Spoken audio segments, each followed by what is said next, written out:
그럼 이제 이선 이야기를 하겠습니다. 도로 이선에 있는 글자는 도로 이 사람들이 희소 가치가 생기는 경우가 있습니다. 자, 이 모든 중화 사상을 흐르는 대원칙인데 중화란 말은 뭐예요? 사주의 저울이거든. 자평이 저울이야, 저울. 자평명리라는 게 저울이야. 음양오행이 다 치우쳐 있죠. 그래서 여기 대원칙이 하나 있어. 음양오행의 태가 불급. 태가하고 없는 거는 이 원칙이 무너집니다. 1순위가. 그럼 2순위를 봅시다. 이게 1순위로 돌아가는 거야. 비식재관인으로. 이건 상생이야. 바깥에 있는 사람을 나쁜 놈이야, 일단. 바깥에 있는 놈. 기득권 바깥에 있는 놈들이야. 칠살, 겁재, 상관. 얘는 누구야? 제가 이놈을 편제라고 봅시다. 그래. 제가 인을 건들면 안 돼. 그죠? 근데 이제 2순위로 갑니다. 두 번째 간명체계.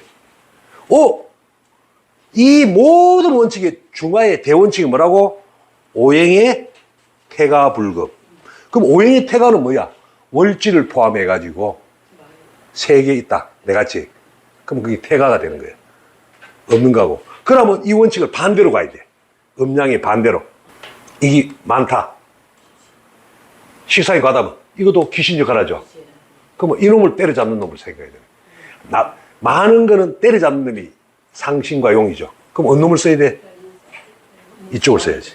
이놈이 제어를 해야지. 그 다음에 요거는 죄가 많으면 뭐 되나? 죄다 신약이잖아. 그러면 도로 나쁜 역할을 했던 겁재가 상신과 용신이 되는 거죠. 이것도 많으면 관도 많으면 안 되죠. 그때는 도로 상관이 관의 하나를 제압해 주는 거예요. 도로 역용 역할을 하던 놈이 흉신 역할을 하던 놈이 도로 희신을 예쁘는 거죠. 자, 그 다음 이놈은 일간을 공격하는 놈이죠. 그럼 이놈을 어떻게 하면 되겠어? 이렇게 해야 되나? 이렇게 해야 되나? 그렇죠. 나를 아주 강하게 해프면 되는 거예요. 그럼 이놈하고 붙을 말이에요. 그럼 이놈을 가장 강하게 하는 거는 뭐겠나? 양인이지. 그죠? 겁재 양인. 그래서 도로 칠살이 과도할 때는 일간을 강하게 하는 양인을 쓰면 되는 거예요. 겁재하고. 그 다음 또 있다. 이게 없네? 없을 때는 나를 도와주는 글자가 뭐 있어? 윤성이 있잖아. 그래서 이놈을 좀 시간이 많이 걸리지. 달래갖고 살인상생을 해갖고 나를 돕게 만드는 거예요. 자비는 엄마가 적군을 착 꼬시는 거예요. 살인상생으로. 그래서 다시 이야기하면 자평명리가 처음 만들 때 일간하고 재관을 삼각형 구조가 간명체계의 기본 구조였어요. 이놈을 건들면 안 돼, 어느 놈도. 일선이는. 자, 다시 정리하면 일간을 건든 놈은 때려 죽일 놈이지. 왜? 일간이 이제 주체가 됐는데. 고품명리는 연이었는데 이제 일간이 주체가 됐단 말이에요. 그래서 내가 똥걸레 같은 사주를 태어나도 내가 중요한 거지. 남이 중요해? 개인의 자아가 중요한 거지.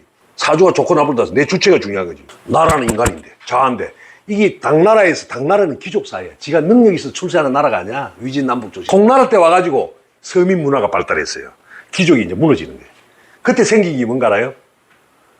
능력만 있으면 출세하는 거야.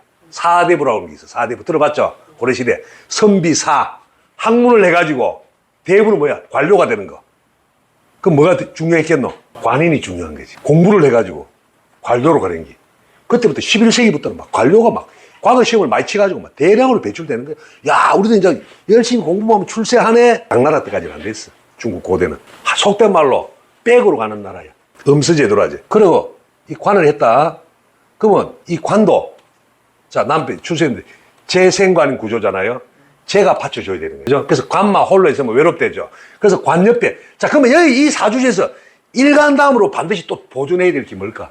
정관을 2순위로 보존해야 됩니다. 3순위고. 순서가 일간, 정관, 정제 3순위죠. 그럼 관을 보호하기 위해서는 뭘 필요하겠어? 재생관을 해줘야지. 외롭지 않게. 생을 받아야 돼. 관을 탄탄하게 해줘야지. 풍수로 따지면 혈자리죠. 혈자리. 내가 일간이 가장 써먹기 좋은 게 일단 관을 보호해줘야 돼. 이게 체라 하면 이거는 용이야. 체용 관계로 보면. 그러니까 구조적으로 이해하라 이 말이야. 자, 그러면 이게 재생관이 됐죠. 그럼 한번 봅시다. 여러분 수신제가 지국평전하나 들어봤어요? 네. 내 몸을 닦는다. 내 몸을 닦으려면 어떻게 되나? 공부해야지. 어릴 때부터. 수신. 알았지? 오늘 아침부터 동아가 저녁에서 밥 먹고 10시까지 12시까지 공부해. 알았지? 엄마 알았어. 정인을 알았어 하면 임무를 그대로 수행하는 사람이 정인이. 교육 여기 하나 빠진 게 있는데 수련, 학문 수련이잖아. 그러면 관으로 가죠. 치국으로 간단 말이야. 치국으로 가기 전에 뭐 해야 되나 이 사람이? 갖춰야 될 게. 수신 다음이 뭐야? 죄가. 가정을 이루려면 뭐 있어야 돼? 죄가 있어야지. 그래서 정제는 뭐? 가정을 다스린다. 아내가 나타나는 거죠. 아내가 나타났다는 것은 순수하게 이상적으로 갔던 공부만 했던 사람이 현실을 받아들이는 거죠. 그래서 정제는 아내면서 현실이야. 부양이 생기는 거예요. 부양 가족이. 현실. 자, 그래서 아내를 만나면서 도로 더 좋아졌어. 정제를 만나면 어떻게? 왜? 짝이 되거든. 그래서 재생관을 받는 거야. 그럼 어떻게 됩니까? 수신해가지고 제가 하죠. 그 다음에 뭐야? 치국이 되는 거지.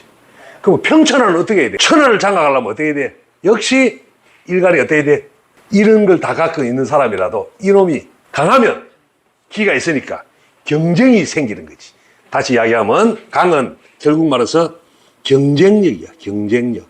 체력, 에너지, 경쟁력이 있는 게 상대방하고 일간이 강하면 그러면 재관도 내가 다스릴 수 있잖아. 재관이 있더라도 내가 약하면 어떻게 돼? 그림의 떡이죠. 뭔가 그런 욕망을 갖고 있는데 수신제가하고자 욕망은 있는데 힘이 없어. 아이고야 내가 집안을 일으키려고 그래 노력했는데 안 되더라. 그래서 재관이 다 갖춰지고 일간이 강하면 경쟁력이 있으니까 평천화도 가능하다. 그래서 대학에서 말하는 수신제가 평천화에 적용이 되는 거죠 이게. 응?